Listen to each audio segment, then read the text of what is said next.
Deer all government job aspirants, আগের ক্লাসে মধ্যযুগ থেকে সম্পূর্ণ ইম্পর্ট্যান্ট কোশ্চেন্স প্রিভিয়াস ইয়ারে আসা সমস্ত কোশ্চেন তোমাদের কভার করে দিয়েছি। সেখান থেকে ম্যাক্সিমাম প্রায় 80 থেকে 90% কোশ্চেন তোমাদের কভার করা হয়েছে। মানে যেগুলো ক্লার্কশিপ, গ্রুপ ডি, এই সমস্ত কোশ্চেনগুলো মানে লেভেলগুলো কোশ্চেনগুলো তারপরে মিসেলিয়াস কভার করে দিয়েছি। তো আজকে আমি তোমাদের সামনে গুপ্ত যুগ ও গুপ্ত পরবর্তী যুগ থেকে যেগুলো প্রিভিয়াস ইয়ারের কোশ্চেনগুলো এসেছে সবগুলো আলোচনা করব এবং দেখবে এখান থেকে ম্যাক্সিমাম কোশ্চেনটাই আসবে এই টপিক্স থেকে যদি আসে। তো চলো শুরু করি। ফার্স্ট কোশ্চেন, ফাইহেন ফিরে যাওয়ার জন্য কোথা থেকে যাত্রা শুরু করেছিল? তো ফাইহেন ফিরে যাওয়ার জন্য যাত্রা শুরু করেছিল আমাদের এই বাংলা থেকে। নেক্সট কোশ্চেন, গুপ্ত শাসক সমুদ্রগুপ্তের প্রশংসায় প্রয়াগ প্রশস্তি বা এলাহাবাদ স্তম্ভে অযোধ্যাকে হরিসেন। পরের কোশ্চেন, কুমারগুপ্ত কোন বিশ্ববিদ্যালয় স্থাপন করেন? নালন্দা। কোশ্চেন নাম্বার 4, প্রাচীন ভারতের একজন গণিতবিদ জ্যোতির্বিজ্ঞানীর নাম কি বা নাম হলো বরাহমির। নাম্বার 5, যে গুপ্ত সম্রাট শকদের ধ্বংসগ্রহণ করেছিলেন তিনি কে? তিনি হচ্ছেন সেকেন্ড বা দ্বিতীয় চন্দ্রগুপ্ত। নেক্সট কোশ্চেন, কোন শহরটি গুপ্ত যুগের পূর্বে ও উত্তর থেকে দক্ষিণ এবং পূর্ব থেকে পশ্চিম ব্যবসা বাণিজ্যের জন্য একটি সঙ্গমস্থান ছিল? উজ্জয়িনী। কোশ্চেন, প্রগতি গুপ্ত বাগাটক সম্রাটের রানী ছিলেন। মানে এই প্রগতি গুপ্ত ইনি বাগাটক সম্রাটের রানী ছিলেন। তিনি মাতা কুবেরাঙ্গা ও কোন পিতার কন্যা ছিলেন? তো তিনি কন্যা ছিলেন দ্বিতীয় চন্দ্রগুপ্তের। ভারতীয় ইতিহাসে আটবিক রাজ্য নামে যে কোনটি মানে আমাদের কাছে পরিচিত এটা হচ্ছে অরণ্য রাজ্য। গুপ্ত সাম্রাজ্যে সরকারি ভাষা কি ছিল? অ্যান্সার সংস্কৃত। নাম্বার 10, গুপ্ত সাম্রাজ্যে ভীতি বা শব্দটি নিম্নের কোনটির সাথে সম্পর্কিত? এটি এই ভীতি শব্দটি প্রশাসনিক ইউনিটের সঙ্গে যুক্ত। নাম্বার 11, গুপ্ত সম্রাটদের শাসনকালে ভক্তি কথাটির অর্থ কি?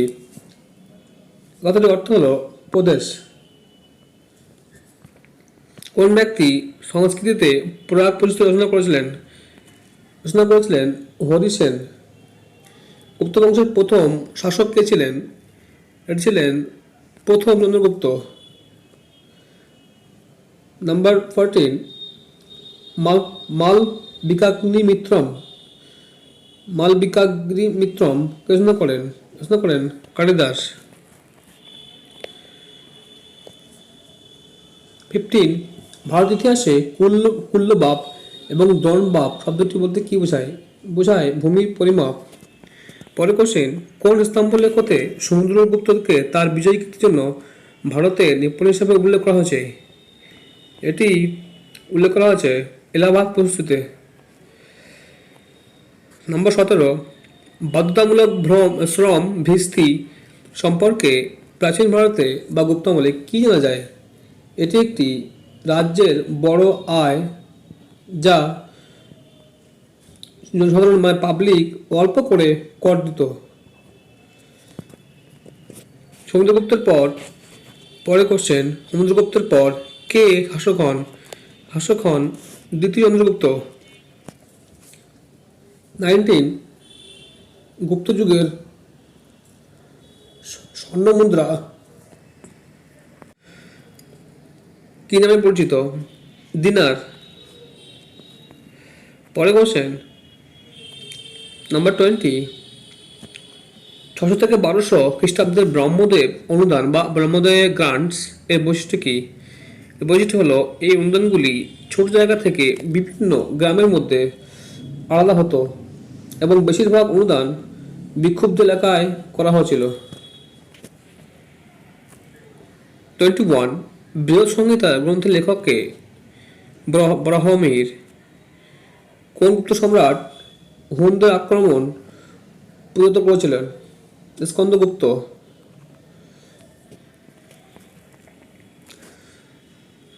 নালন্দা বিশ্ববিদ্যালয়ে কার রাজত্বকালে তৈরি হয়েছিল? এটি স্কন্দগুপ্ত আমলে তৈরি হয়েছিল।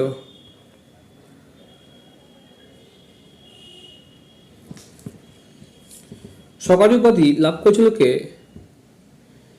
এটি লাভ করেছিল আমাদের গুপ্ত সাম্রাজ্যের সম্রাট দ্বিতীয় চন্দ্রগুপ্ত, সেকেন্ড চন্দ্রগুপ্ত বা দ্বিতীয় চন্দ্রগুপ্ত। পরে কোশ্চেন, রাজা চন্দ্র নামটি মেহরৌলি লৌহস্তম্ভে পাওয়া গেছে, এটি কোন রাজার নাম হিসাবে চিহ্নিত?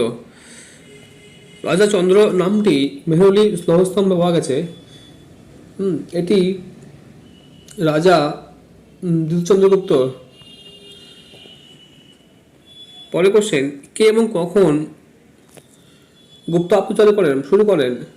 এটি শুরু করেন প্রথম চন্দ্রগুপ্ত 319 থেকে 20 খ্রিস্টাব্দ। হিন্দু ধর্মের বা হিন্দুইজমের স্বর্ণযুগ কোন কালকে বলা হয়? এটি বলা হয় গুপ্ত যুগে, গুপ্ত এরাকে। অজন্তা গুহা কোথায় অবস্থিত? এটি হচ্ছে মহারাষ্ট্রে। লোহ স্তম্ভ কোথায় আছে? এটা আছে কুতুব মিনার চত্বরে। অজন্তা গুহা ভারতের কোন ধর্মের সুবর্ণ যুগে সাক্ষ্য বহন করে? এটি বৌদ্ধ ধর্মের। 31 কালে গুহা কোন রাজ্যে অবস্থিত? কালে গুহা অবস্থিত মহারাষ্ট্রে। গুপ্ত বংশের কোন রাজা সর্বপ্রথম মহারাজ বলে অভিহিত করেছিলেন? চন্দ্রগুপ্ত 1। নাব্যন্তকম গুপ্ত সময় মানে কি সম্পর্কিত গ্রন্থ? ঠিক আছে, তো এটি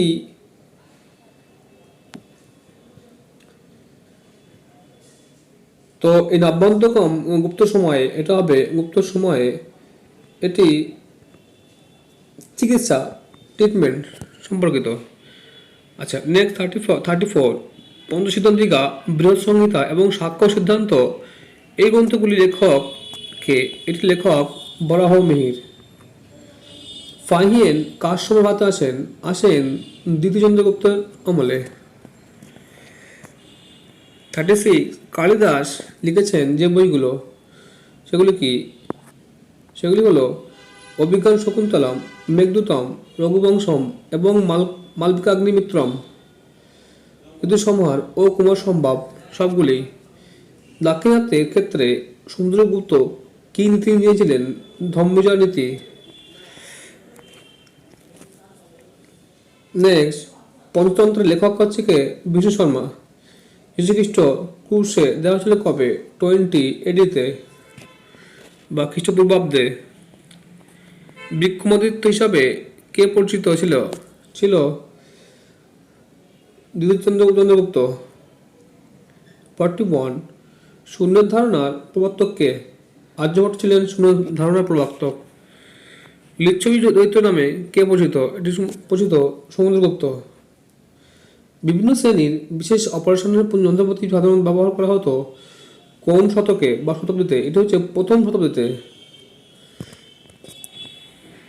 সাইন এবং কোণের ধারণা আসে কোন শতকে বা শতাব্দীতে? এটা হচ্ছে পঞ্চম। বর্গ ও চতুর্ভুজের ধারণা আসে কোন শতাব্দীতে? এটা হচ্ছে সপ্তম। 46 ফাহিয়েনের ভারতে আসা উদ্দেশ্য কি ছিল?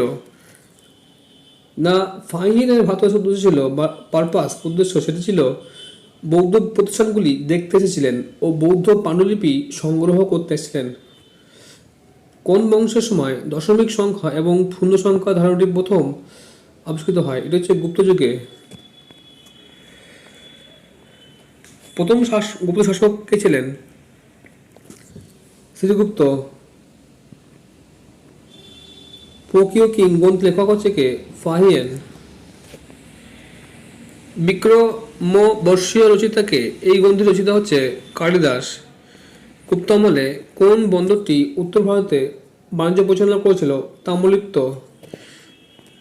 তৃতীয় শতাব্দীতে থেকে যখন হুন আক্রমণ রোমান সাম্রাজ্যে অবসান ঘটেছিল তখন ভারতীয় বণিকরা আরও বেশি নির্ভর হয়েছিল কোন কাজে? না হচ্ছে নির্ভর করে দক্ষিণ পূর্ব এশীয় মানে এশীয় বাণিজ্য আর কি। গুপ্ত যুগে রূপার মুদ্রার নাম কি ছিল? রূপক।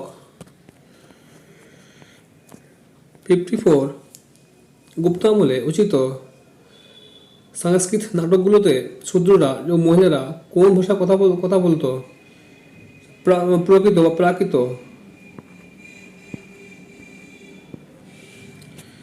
সিইউকি বা record of the eastern world গ্রন্থটি রচনা করেন কে? রচনা করেন হিউয়াংসাং। কে দেগানের চালুক্য বংশ আক্রমণ করে হর্ষবর্ধনের পরাজিত করেছিলেন? দ্বিতীয় পুলকেশী। 57 কোন রাজবংশের আমলে কনৌজকে রাজধানী শহর করা হয়? না প্রতিহার বংশের আমলে। প্রতিহার বংশ আমলে।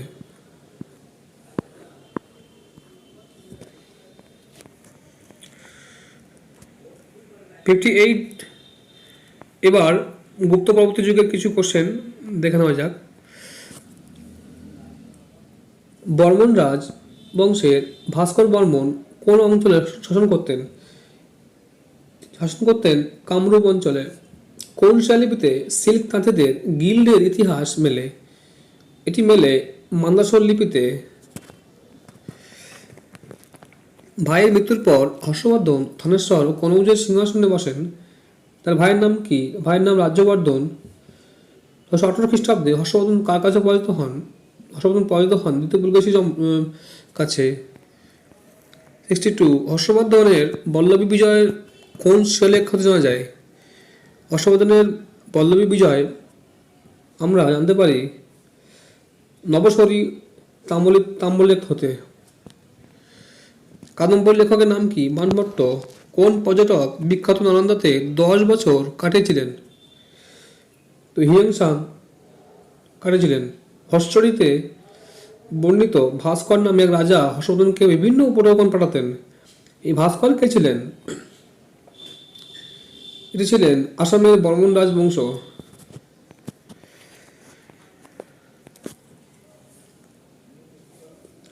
বিখ্যাত জৈন মন্দির দিলওয়াড়া কার নির্মাণ করেন? কারা? সোলাঙ্কিরা। পরবর্তীকালে হুনদের মতো বিদেশি অধিবাসী কারা গুপ্ত সাম্রাজ্যের পতনের পর এসেছিল? রাজপুতরা। হিউয়াংসাং কোথায় জৈন ধর্মের প্রভাব লক্ষ্য করেন? হিউয়াংসাং তিনি বাংলাতে জৈন ধর্মের প্রভাব লক্ষ্য করেন। খাজুরা মন্দির কে নির্মাণ করেছিলেন? চান্দেলা রাজবংশ।